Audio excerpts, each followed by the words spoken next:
Hi everyone, I hope you're all staying safe and sane at home. I'm trying my best. I am going to show you how I bake my favorite vegan chocolate chip cookies. That is a mouthful. They are really good. They have that like bendy, chewy texture that basically every cookie should have. And yeah, I've kind of adapted like other recipes and made it my own. There is a lot of coconut sugar in this, but you'll probably be shocked to see how much sugar is in normal cookies. But that's what gives it that nice, chewy, bendy texture. And then I've also linked a few organizations back in South Africa that are really doing good things over this time of uncertainty for people that obviously aren't as privileged as I am and maybe you are. So yeah, have a look at those when you get a moment. So let's bake. Cool, so what you're gonna need is coconut sugar. This is 120 grams. I know I said it was a lot, and it is a lot, but yeah, you need that. You're gonna need some self-raising white flour. So I've had some questions about the flour I use. This is Dove's Farm. It already has a raising agent in it, so that really does help when you're baking, obviously. And if you've got a flour that doesn't have a raising agent, just add baking powder, baking soda, whatever. Kind of do some research, see how much you should add. It's usually like half a teaspoon or even a quarter, but that will really help. Dove's Farm should actually sponsor me as well, because I go through this stuff quite often. And then yeah, we're gonna need some dairy-free milk. I'm using this coconut one. You're gonna need some dairy-free chocolate chips. I just bought these from like a little grocery store, or you can chop up like a 90% Lindt bar, and just make sure you set these aside in some flour. This is gonna just coat them in some flour so that they don't sink to the bottom of the mixture. And then your dry ingredients is 1 cup of the flour and half a cup of oats. So I like to add oats because I like that texture, and it kind of is just a nice little earthy kind of feel. So yeah, you can use rolled oats or porridge oats, it doesn't really matter. So there's half a cup of oats and a cup of flour, and then some baking powder in there as well, and some salt. So you're going to take 60 grams of melted coconut oil. You're going to add that straight to your coconut sugar, and you're just going to whisk. So you're gonna whisk, whisk, whisk, whisk, whisk, whisk, whisk. It may seem like it's not coming together, but it's gonna form like a kind of crumbly, sugary kind of a vibe. This is essentially what brown sugar would do if you were making this with refined sugar. Is brown sugar refined sugar? No. No, there we go, thank you. Clearly I don't know everything. So you're gonna kind of whisk that up. And then you're going to add 4 tablespoons of your kind of dairy-free milk. You're just going to pop that right in there. And you're going to add a splash of vanilla essence. This is the only vanilla essence I could find. Everyone in London seems to be baking at the moment. And obviously nothing is coming out. This is... There we go. Sorry if these are too vanilla-y. But yeah, I'll just add a splash of that. Cool, so you're mixing this up, and you can see it's gotten a lot more wet. You're just gonna whisk that. There you go.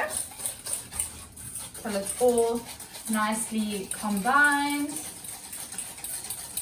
And that looks pretty good. Cool, so now, this is quite important. I'm just gonna put this in the sink. You are going to add this slowly to your dry mix. So you're going to kind of get yourself, I would say, like a spoon vibe, and just add it bit by bit, slowly mixing. This is important just to like make sure that the mixture kind of incorporates properly. So we've added our first little bit. There we go. And then you're going to add another little bit.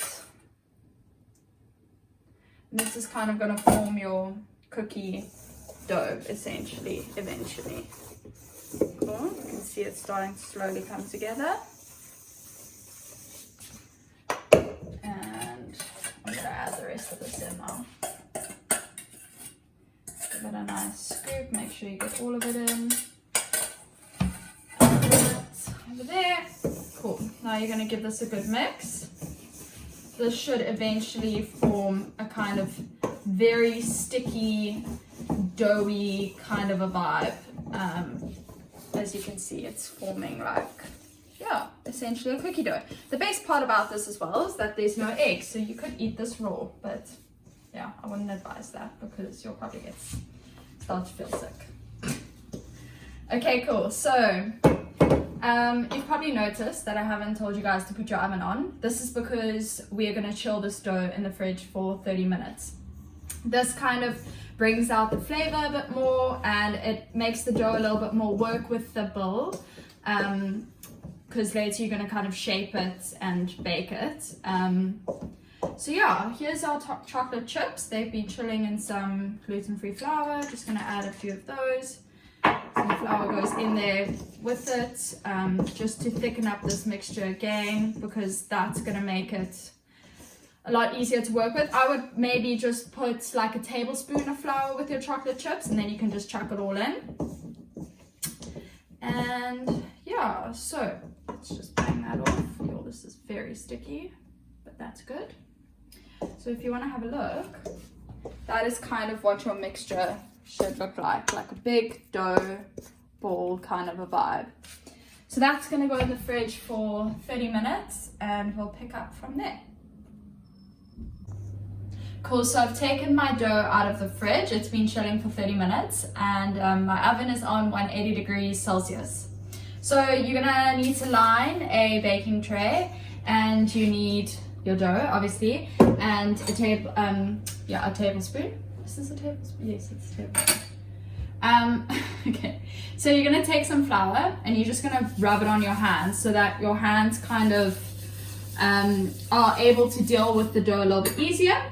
And you're going to take about a tablespoon amount, pop it on your hand, and you're just going to roll it. If your dough is very sticky, don't worry, it will become sticky, it's natural. Just keep on going. If you need to pop it back in the fridge for another few minutes, that's fine. You know, this dough can chill in the fridge for as long as you like. I actually did an experiment though, and left it in the fridge for a lot longer than 30 minutes, and I preferred the batch that I'd made when it had just been in for 30. So, I mean, it's up to you. You can experiment. That is the beauty of it. As you can see, it is becoming a bit sticky, but it's still rollable. So act quick. These are gonna go in for about 12 to 15 minutes, kind of just watch your oven. And yeah, I'll show you what they look like afterwards. Okay, so these were in the oven for about 17 to 18 minutes, so my timing in the first video was a bit off, but yeah, I'd say between 15 and 18, just check them. It also depends on the size of the cookie that you make, but yeah, these look really good. And I'm just gonna break one open so that you can see the texture, but if you wanna come a bit closer. Boom. So as you can see, it's got like a nice break, pulls apart, nice little chew on the inside, and yeah. That was really good. You can put pistachio nuts, cranberries, oats, obviously there's oats in it, oats and raisin vibe, go for it, do whatever you want, but yeah, these are yummy.